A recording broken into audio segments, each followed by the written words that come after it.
Hey guys, in this video I will show you how you can look and view your recently played songs on Spotify. And guys, it really doesn't matter if you're using iPhone or Android because the process is pretty much the same. So open your Spotify app, and then what you need to do here is you need to go on your library.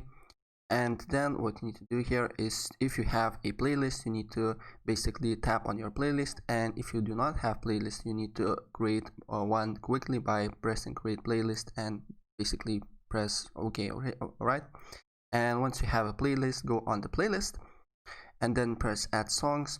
And once you're on the add songs tab, you need to swipe from left to the right. And as you can see here, the first option is suggested, and then rap song, rap for you, Detroit hip hop for you, depends on what you're listening.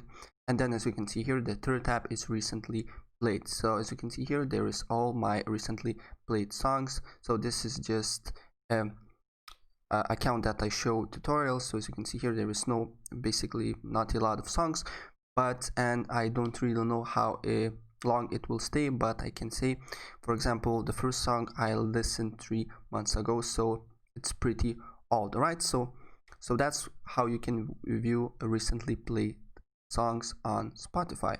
So guys, if I help you out, please press like button and subscribe for more. Take care.